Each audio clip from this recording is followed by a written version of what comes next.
जय सिया राम। रामचरितमानस अयोध्या कांड, दोहा संख्या 133, 133।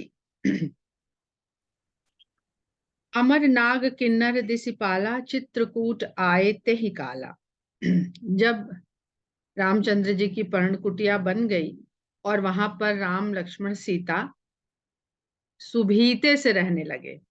सुभीता मतलब कम से कम समान में जब आप ठीक से रहने लगे, अपने आप को वहां पे सामंजस्य बैठा लें, तो अमर नाग किन्नर दिसिपाला, चित्रकूट आए ते ही काला।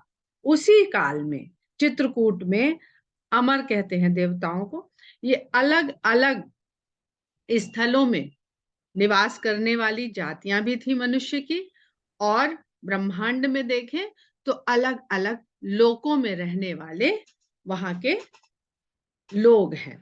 तो देवता, नाग, किन्नर, दिशाओं के पालक, ये सब चित्रकूट में आए।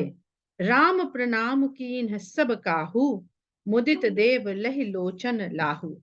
और सब ने वहां पर आके राम को प्रणाम किया और अपने नेत्रों से उनका दर्शन पाकर इस लाभ को प्राप्त करके बहुत मुदित हुए।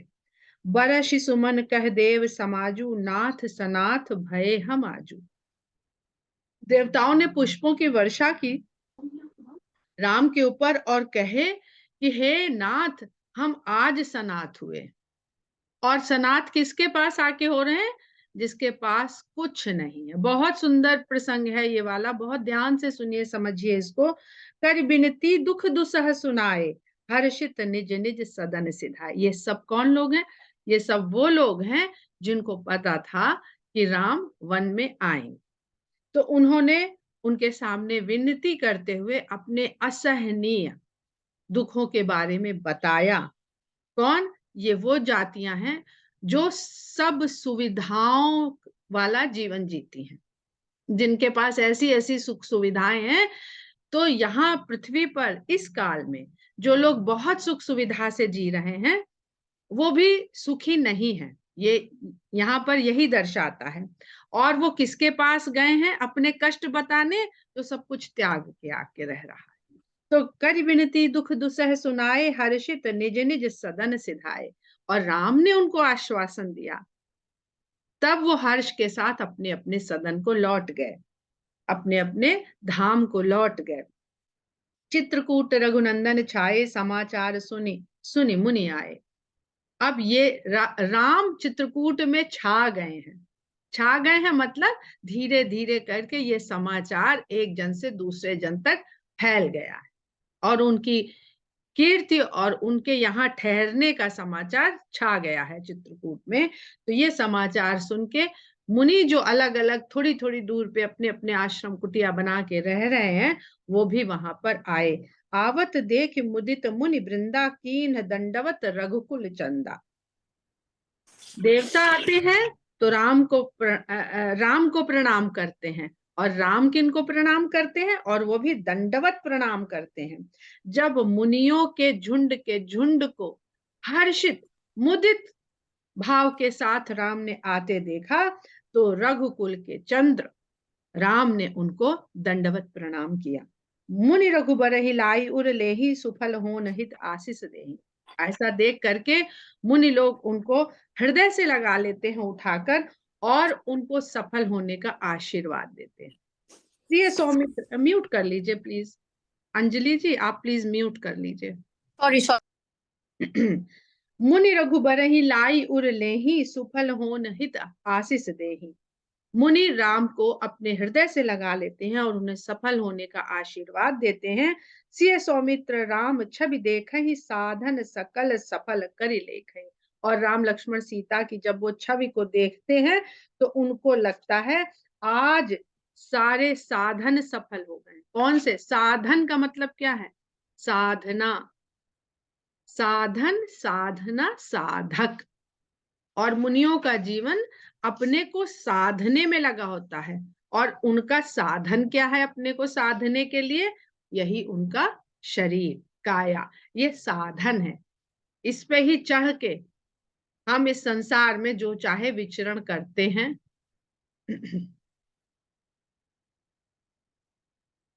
पता नहीं क्या हो जाता है इसमें। जथा जोग सन्मानि प्रभु विदा किए मुनि वृंद, करहि जोग जप जाग तप निज आश्रम ही सुछंद। राम सबका यथा योग्य सम्मान करते हैं, जिसका जिस तरह से सम्मान करना है उस मुनि के समूह का उस तरह से सम्मान करके राम सबको वहां से विदा करते हैं, अर्थात आश्वासन देते हैं। अब ये अरण्य कांड में किस प्रकार के कष्ट हैं और क्या उनके आश्वासन है, ये सब हम लोग अरण्य कांड में ज्यादा सुनेंगे। और फिर वहां से जाकर के अपने अपने आश्रमों में वो स्वच्छंद भाव से, स्वच्छंद भाव से, यानी जहां कोई भय नहीं है, अब उनको कोई डर नहीं सता रहा है कि उनके यज्ञ तप योग आदि में निशाचर खलल डाल देंगे। तो करहि जोग जब जाग तप, अब वो अपने योग जप तप और यज्ञ आदि को स्वच्छंदता पूर्वक करने लगते हैं। यह सुधि कोल की रातन पाई, पहले आए सुरनाग किन्नर दिक्पाल, फिर आए मुनि लोग। अब यह सुधि कोल की रातन पाई, हर्षे जन नव निधि घर आई। जो वनचारी लोग हैं, जो वनों में निवास करते हैं, भील कोल किरात, जब उन तक ये समाचार पहुंचा तो वो इस प्रकार हर्षित हो गए जैसे 9 निधियां उनके घर आ गई। 9 निधियां, अष्ट सिद्धि 9 निधि के दाता, 8 सिद्धियां हैं और 9 निधियां हैं। कंद मूल फल भरी भरी दोना, चले रंग का जन लूटत सोना। और दोनों में कंद मूल फल भर के कहीं जा रहे हैं तो भेंट उनको देंगे। देखिए, जो सबसे ज्यादा संपन्न है वो क्या लेकर आए भगवान के पास? अपने दुस्सह दुख। और जो ऋषि मुनि है वो क्या लेकर के आए? आशीर्वाद। और जो सबसे निम्न स्तर का जीवन जीते हैं वन में, वो भर भर के दोने लेकर आ रहे हैं कंदमूल फल के। बहुत सुंदर भाव है। कंदमूल फल भरी भरी दोना, और ऐसे लग रहा है उनको जाते हुए देखे कि जैसे रंग लोग सोना लूटने के लिए चल पड़े हैं। तिन्ह जिन देखे दो भ्राता, अपर तिन्हि पूछई मगु जाता। अब लोगों का आवागमन चालू है, तो कुछ जा रहे हैं तो कुछ लौट रहे हैं। तो जो रास्ते में मिलते हैं और जो दोनों भाइयों को देख करके आए हैं, तो आपस में मार्ग में आते जाते समय आपस में पूछते हैं, कहत सुनत रघुबीर निकाई। तो जो दर्शन करके आ गए हैं वो राम की निकाई, उनकी अच्छाइयों को कहते सुनते हैं उनसे, और आई सबन ही देखे रघुराई। इस प्रकार रास्ते में सुनते हुए उनकी भल अच्छाइयों को वो लोग जो अब जा रहे हैं वो भी राम का जाकर के दर्शन करते हैं। करही जुहारु भेंट धरी आगे, प्रभु बिलोकत अति अनुरागे। वो अपनी भेंट जो ले लेकर आए हैं वो वहां रखते हैं और अभिवादन के लिए दूर खड़े हो जाते हैं, दूर खड़े हो जाते हैं। देखिए सबका भाव देखिए, और सबके प्रति राम का भाव देखिए। प्रभु ही बिलोकर ही अति अनुरागी, बहुत अनुराग के साथ सिर्फ भगवान को देख रहे हैं। चित्र लिखे जनु जह तह ठाढ़े, पुलक शरीर नयन जल बाढ़े। जहां खड़े हैं वहीं चित्र जैसे खड़े रह गए हैं, बस मूर्तिवत खड़े खड़े देख रहे हैं। और देखने से ही उनके नैनों से जल बहने लगता है और शरीर पुलकित हो जाता है प्रेम और भक्ति भाव से। राम स्नेह मगन सब जाने, राम जान गए तो इतने मगन हो गए कि हिलने वाले ही नहीं है। तो राम स्नेह मगन सब जाने, कही प्रिय वचन सकल सन्माने। तो अपनी तरफ से राम उनसे बोलते हैं मीठे वचन, प्रिय वचन बोल के उनका सम्मान करते हैं। और ये जानते हैं कि ये ना बोलेंगे अपनी तरफ से। देखिए, जब बहुत नीचे स्तर का व्यक्ति किसी बड़े उच्च कुलीन व्यक्ति से मिलता है तो उसकी हिम्मत नहीं पड़ती है बात करने की, तो वहां पर राम पहल करते हैं। ये मर्यादाएं, ये छोटी छोटी बातों से मर्यादा सिखा रहे हैं राम, कि कौन आ रहा है और किसके साथ वो किस प्रकार का व्यवहार कर रहे हैं। ये भी सीखने को मिलता है राम के इस प्रसंग से। राम स्नेह मगन सब जाने, कही प्रिय बचन सकल सन्माने। प्रभु ही जोहारी बहोरी बहोरी, बचन विनीत कहाँ ही कर जोरी।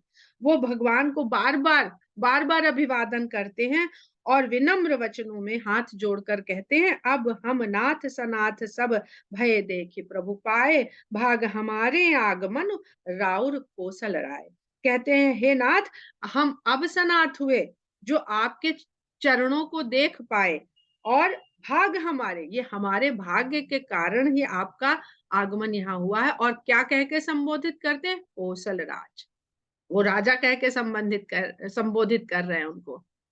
अर्थात राम अपने राज्यत्व भाव से ही हैं वहां पर। वो रक्षा करने गए हैं, सबके कष्ट दूर करने गए हैं। और ये राजा का कर्तव्य, बहुत सुंदर प्रसंग है कि किस प्रकार एक राजा को अपनी प्रजा के निचले स्तर, जो बिल्कुल कहते हैं ना रूट तक जाना चाहिए अपने राज्य में, वहां जाके देखना चाहिए। खाली राजधानी में तो सब सुख सुविधा है, वहां के लोगों का कष्ट नहीं देखना चाहिए। खाली आप रूट में जाइए जहां सुख सुविधाएं पहुंच नहीं सकती हैं। अगर पहुंचाई जाती हैं जबरन, तो फिर प्रकृति असंतुलित होने लगती है। पर उनके भी तो कुछ कष्ट हैं, कुछ दुख हैं। धन्य भूमि बन पंथ पहारा, जहां जहां नाथ पाऊं तुम धारा।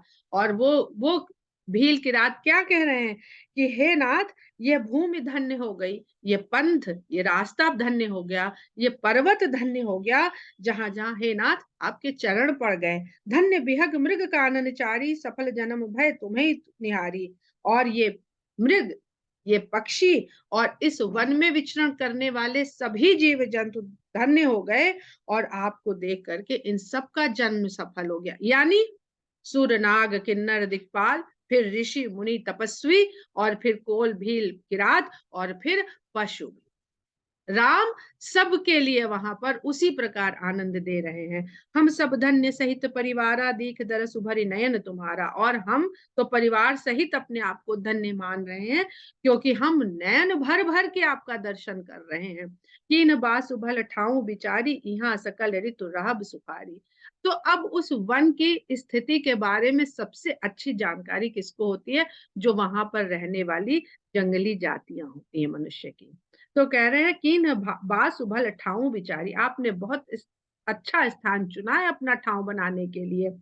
यहाँ हर ऋतु में आपको ये सुख देने वाला रहेगा। हम सब भांति करब सेवकाई, करके हर अहि भाग बराई। और हम लोग तो हैं आपकी सेवा करने के लिए। हम आपकी ये जो ठाव बनाया है, हम यहाँ से जो भी हिंसक पशु हैं उनको बराते रहेंगे, उनको यहाँ से दूर रखेंगे। करके हर अहि बाघ बराई। जो भी हाथी, सिंह, सर्प, इस तरह के जो खतरनाक पशु भी हैं, जीव भी हैं इस जंगल में, हम उनसे आपको बचाते रहेंगे। वन बेहड़ गिर कंदर खोहा, सब हमार प्रभु पग पग जोहा। इस वन में जो भी वन है, जो भी बीहड़ जहां और घना है, जो भी पर्वत हैं, उन पर्वतों में जो भी खोह कंदराए हैं, वो हे भगवान पग पग पर हमको सब पता है। सब हमार प्रभु पग पग जोहा। तह तह तुम्हें अहेर खिलाऊ, सर निर्झर जल ठाऊ दिखाओ। तो हम एक एक जगह, हमारी तो चप्पा चप्पा पहचाना हुआ है हमारा, हम सब आपको जगह दिखाएंगे। और आपको शिकार खेलने के लिए एक से एक बढ़िया जगह ले चलेंगे। और यहाँ पर जितने भी सरोवर, झरने, जल के स्थल हैं, वो हम सब आपको दिखाएंगे। हम सेवक परिवार समेता, नाथ न सकुचब आयसु देता। जो सब लेने आए थे, ये लोग भगवान को देने आ गए हैं।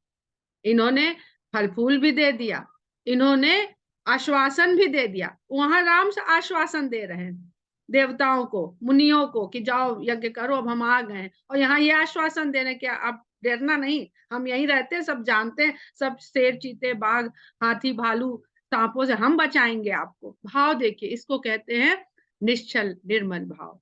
निर्मल मन जन सो मोहि पावा, मोहि कपट छल छिद्र न भावा। और तो और कह रहे हैं खाने पीने की जहां जल है वो सब हम आपको दिखा देंगे। और हम परिवार समेत आपकी सेवा के लिए सदा प्रस्तुत रहेंगे। तो कुछ भी कहने में संकोच मत करिएगा। ये भी आश्वासन दे दिया कि कभी संकोच में मत पड़िएगा कि अरे कैसे कहें। वेद बचन मुनि मन अगम ते, प्रभु करुणा आयन बचन किरातन के, सुनत जिम पितु बालक बहन। तो जिसको वेदों के वचन कहते हैं कि मुनियों के लिए भी जो अगम है, जो इतना ज्ञान तपस्या में लीन रहते हैं, और वो भगवान को जान पाना, समझ पाना मुनियों के लिए भी अगम्य है, जहां वो जाया ही नहीं जा सकता है। ऐसे भील किरात भगवान से इस प्रकार सुंदर वार्तालाप कर रहे हैं कि डराए ना, हम हैं यहाँ पर। हम यहीं के बासिंदे हैं, हम सब जानते हैं। तो ऐसे वचन सुन करके रामचंद्र जी इस प्रकार उनके प्रेम भरे बयान सुन के देख रहे हैं, जैसे पिता अपने बच्चे का, जब छोटा बच्चा बोलना सीखता है, भोलेपन से सब बताता है कि आज ही तो हम, उसको पता चलता है कि ये चीज ऐसे होती, ऐसे चलती, तो उसे लगता है आज ही दुनिया में इन्वेंट हुई है ये, और वो ऐसे ही अपने माता पिता को बताएगा कि जैसे वो नॉलेज दे रहा है, ये उनको जानकारी दे रहा है। तो राम उसी भाव से इन भीलों की रातों की बातों को सुन रहे हैं। राम, बहुत सुंदर ये चौपाई है अगली। राम ही केवल प्रेम प्यारा, जान ले जो जानन हारा। अगर हम बालकांड में याद करें, तो जब सब व्यथित हो जाते हैं कि कष्ट कैसे दूर होंगे, तो सब इधर उधर सब जगह से पहुंचते हुए भगवान शंकर के पास पहुंचते हैं कि शायद ये बता दें कि कहाँ मिलेंगे। तो भगवान शंकर क्या कहते हैं कि प्रेम ते प्रकट हो ही मैं जान, कि वो सब जगह हैं, हरि व्यापक सर्वत्र समाना, प्रेम ते हो प्रकट हो ही मैं जाना। कि वो तो सर्वत्र हैं, तो सर्वत्र हैं तो दिखे कैसे? तो कहते हैं कि प्रेम ते प्रकट हो ही मैं जाना। तो वही चीज देखे यहाँ पर आकर के कनेक्ट हो रही है कि राम ही केवल प्रेम प्यारा, जान ले जो जाननिहारा। जो बड़ा जानकार है, जानने चाहता है या जानने वाला है, वो ये बात जान ले कि राम को केवल प्रेम ही प्यारा है। राम सकल बनचर तब तोषे, कही मृदु बचन प्रेम परिपोषे। राम ने सभी वनचर, वन में रहने वाले वनवासी लोगों को संतुष्ट किया और बड़े मीठे मधुर वचन से उनको प्रसन्न किया। विदा किए सिरनाई सिधाए, प्रभु गुण कहत सुनत घर आए। उन्होंने शीश नवा करके उनसे विदा ली और फिर भगवान के गुणों को कहते सुनते अपने अपने घर को लौट पड़े। यही विधि सिय समेत दो भाई, बसही विपिन सुर मुनि सुखदाई।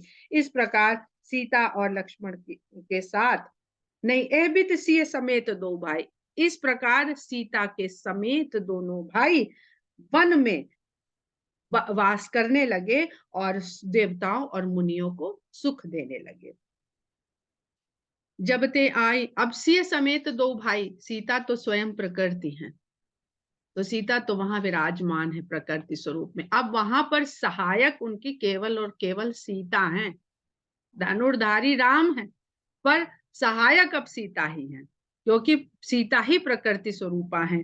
जब ते आई रहे रघुनायक, तब ते भयो वन मंगलदायक। जब से राम वन में निवास करने लगे, तब से ये वन भी मंगलकारी हो गया, मंगल देने वाला हो गया। फूल ही फल ही बिटप विधि नाना, मंजु मंजु बलित बर बेल बिताना। सभी प्रकार के वृक्षों में मैक्सिमम फल और फूल लगने लगे, और पेड़ों से लताओं ने लिपट लिपट कर जैसे वितान बना दिए। वितान अर्थात शामियाने सजा दिए। सुर तरुसरी से सुभाए सुहाए, मनु विबुध बन परिहरि आए। देवताओं के लोक में रहने वाले वृक्ष जो वहां लगे जाते हैं, वो उनके लोक को छोड़ छोड़ करके इस वन में आकर के मानो बस गए हों। गुंज मंजुतर मधुकर श्रेणी, त्रिविध बयारी बहाई सुख देनी।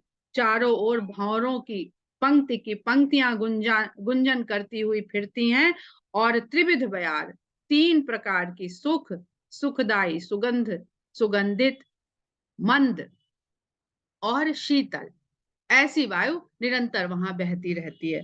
नीलकंठ कलकंठ सुख चातक, चक चकोर, भांति भांति बोलहि बिहग, श्रवण सुखद चित्तोर। कितना सुंदर दोहा है। नीलकंठ कलकंठ सुख चातक, चक चकोर।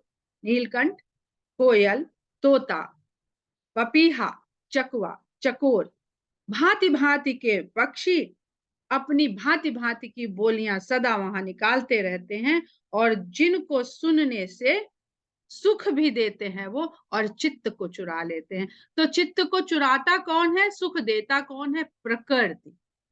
जब आप अयोध्या से यानी अपने नगरों से निकल करके प्रकृति के समीप जाते हैं, तभी आपको वास्तविक सुख मिलता है। करके हरि कपिकोल कुरंगा, विगत बैर बिचरहि सब संगा।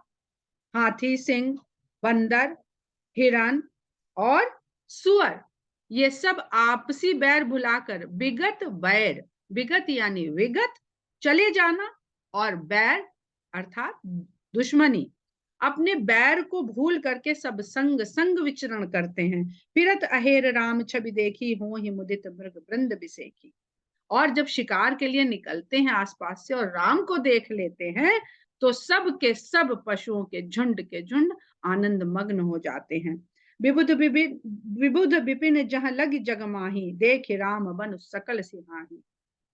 विभिन्न प्रकार के देवों के लोकों में होने वाले वन जो संसार में कहीं भी हैं, वो इस वन को देख करके इसकी सराहना करने लगते हैं। सुरसर सरसई दिन कर कन्या, मेकल सुता गोदावरी धन्या। सुरसरी गंगा, सरसई सरस्वती, दिनकर कन्या यमुना, यह भी कथा सुनाई थी कि सूर्य की पुत्री हैं। दिनकर कन्या, मेकल सुता नर्मदा, गोदावरी आदि जितनी नदियां धन्य मानी गई हैं, सब सर सिंधु नदी नद नाना, मंदाकिनी कर करहीं बखाना। और जितने भी सरोवर इस संसार में हैं, जितने भी समुद्र इस संसार में हैं, नदी या नाले जो भी संसार में हैं, वो केवल और केवल मंदाकिनी के गुणों का बखान कर रहे हैं। उदय अस्तगिरी अरु कैलासु, मंदिर मंदर मेरु सकल सुरबासु। देखिए क्या भूगोल का वर्णन हो रहा है।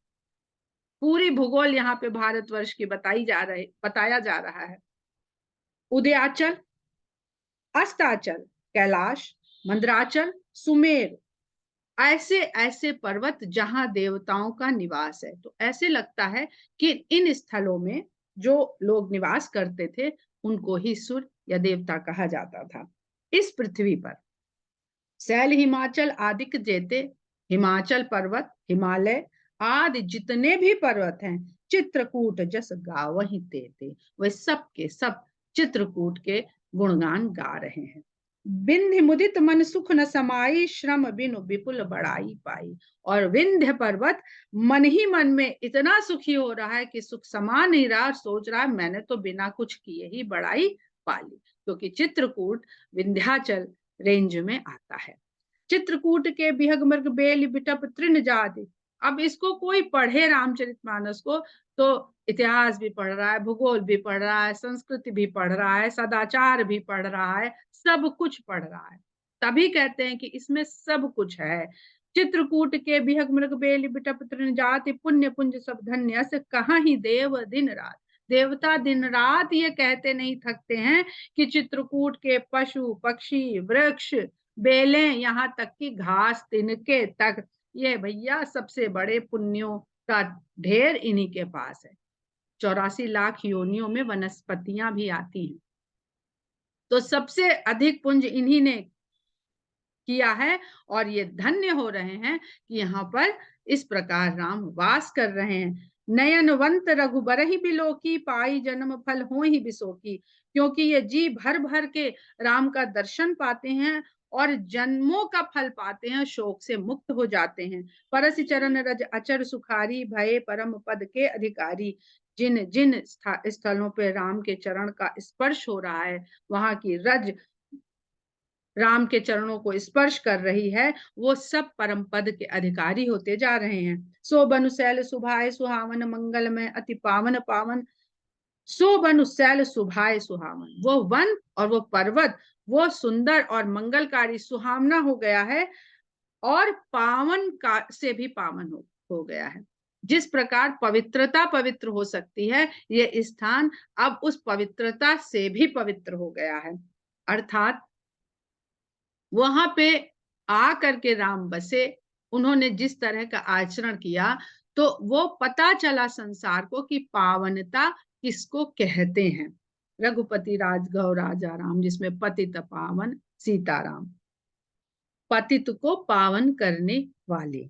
महिमा कहिए कवन विधि तासु, सुख सागर जहाँ कीन्ह निवासु। कहते हैं इस स्थान की किस प्रकार से, किस विधि से इसकी महिमा का बखान किया जाए, जहाँ पे सुखों के सागर ने आकर के निवास कर लिया है।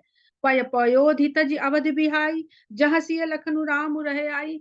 जहां पर के पय पयोधि, पय हमने कल भी बताया था, पय दुग्ध को कहते हैं, अमृत को कहते हैं, और पयोधि समुद्र। तो जो क्षीर सागर और अयोध्या जैसी नगरी को छोड़ करके इस वन में रहने आ गए हैं, जहां सिया राम लखन रह आई, उसके भाग्य का, उसके सौंदर्य का, उसकी पावनता का क्या बखान करना। कहीं न कहीं सुसमाज सिकानन, जो सत सहस होई सहसानन। अगर शेषनाग जिनके सहस्त्र मुख हैं, वो भी सत सहस्त्र हो जाएं, 1000 मुख वाले, और स्वयं फिर वो हजारों की संख्या में 100,000, 100 और सहस्र 100,000 की संख्या में शेषनाग भी हो जाएं, तो भी इस वन की सुषमा का वो बखान नहीं कर पाएंगे। तो सो मैं बरन कहूं विधि के ही, डाबर कमठ की मंदर लेही। तो उस चित्रकूट की, उस वन की महिमा का मैं भला किस प्रकार बखान करूं, वर्णन करूं, क्योंकि पोखर में छोटी ताल तलैया में रहने वाला कछुआ कहीं मंदराचल पर्वत को अपनी पीठ पर धारण कर सकता है। से वही लखन करम मन बानी, जाई नसील स्नेह बखानी। अब प्रकृति से तुलसीदास जी लक्ष्मण जी के ऊपर आ जाते हैं, जिनको जीव का प्रतीक वो बता चुके हैं। कहते हैं उन राम और सीता की लक्ष्मण मन कर्म और वाणी से सेवा करते हैं कि उनके सेवा भाव और उनके शील स्नेह को बखान नहीं किया जा सकता। अभी उन्होंने इन्हीं को चैलेंज दे दिया, लक्ष्मण जी तो हैं शेषनाग, कि वो ही नहीं, वो हो जाए 1000 तो भी नहीं बखान कर पाएंगे, 100,000 हो जाए। और अब उनकी सेवा भाव का बखान करते हुए तुलसीदास जी कहते हैं कि जाई नसील स्नेह बखानी। उनके जो भाव हैं भगवान की सेवा करने के, उसको बखान से नहीं बनता है। छिन छिन लखसिय राम पद, जान आप पर नेहु, करत न सपनेहु लखन उचित, बंधु मातु पितु गेहु। कहते हैं वो हर क्षण, प्रत्येक क्षण सीताराम जी का दर्शन करने, उनके चरणों का दर्शन करते रहते हैं, और आप पर नेहु, दर्शन करते हुए क्या पाते हैं कि मेरे ऊपर उनका कितना स्नेह है, ये महसूस करते हैं, ये अनुभव करते हैं लक्ष्मण जी। तो सपने में भी उनके चित्त में अपने घर, माता पिता, बंधु, किसी की याद नहीं आती है। राम संग सिय रहति सुखारी, पुर परिजन गृह सुरत बिसारी। अब यहाँ पे वन जीवन के सुखों का वर्णन तुलसीदास जी कर रहे हैं कि राम के संग रहती हुई सीता बहुत सुख को अनुभव कर रही हैं, कि पुर परिजन गृह सुरत बिसारी, नगर, परिवार और घर सबकी स्मृति बिसार दी है, भुला दी है, विस्मृत कर दी है।